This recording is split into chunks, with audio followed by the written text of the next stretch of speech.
Welcome to Orchid Boutique, and my name is Janet. I'm the orchid designer and store manager. Today, I'm going to share some quick tips of how you can take care of your beautiful orchid arrangement that you've taken home, or if you haven't bought the orchid arrangement, the future orchid arrangements that you're going to take home, so then they won't wither away, because these beauties will turn into divas if you don't take care of it, and they will be a hefty low price on your pocket, because these leaves and the overall health of the orchid is in your hands and your environment and the sunlight and the water that you use, the amount of water you use. And most people overwater their plants and they wither away and die. So let's not do that. Orchids, they love indirect sunlight. So if you leave them outdoors, well, they're gonna wither away. Their natural habitat are in tropical areas with high humidity.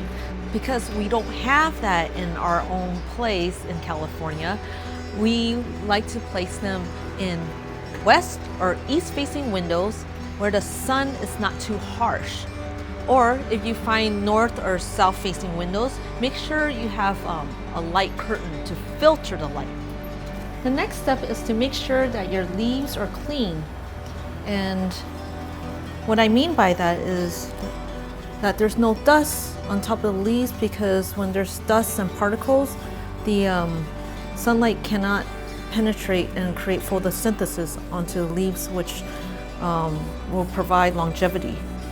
So you want to wipe your leaves from the bottom and the top and just take care of it whenever you feel like it's building up on dust or particles. If there's chemicals in the air and you want to just wipe it down, so you just lightly get a wet cloth.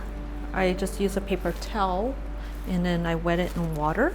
A simple sip of water once a week will do the trick for these orchids.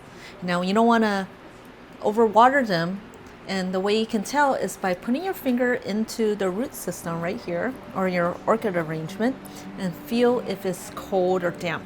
If it's cold or damp, then just give it a rest, and until it's dry, then give it a sip of water. So I like to use like a very narrow nose watering can, and I simply pour into the arrangement. Like, imagine the arrangement is covered with everything else. So you want to water your orchids at the base, never the leaves, because what happens if you water the orchids on the leaves, it creates root rot. Fertilizing the orchids is very critical because it'll keep the orchids happy and they'll bloom new flowers and buds. This one is a powder form where you take a teaspoon and you mix it into a gallon of water, and you basically give the water what the orchid needs at that given moment, depending on how big your orchid is. And then we also have this slow release nutrient fertilizer that does really well with the orchids. Basically, you put like a handful of the pellets, the slow release pellet, into your orchid, like so. You want to go around it and, leave it there for several months. I would say 3 to 4 months, and then add a fresh batch of pellets into your pre-existing pellets that you have in the orchids, and then your orchids will have the nutrients that they need. So remember, gentle watering, fertilizer, clean leaves, and bright indirect sunlight, and then your orchids will bloom beautifully. If not, you'll be judged. Thank you for watching. I'm Janet Chu, and we'll see you at Orchid Boutique.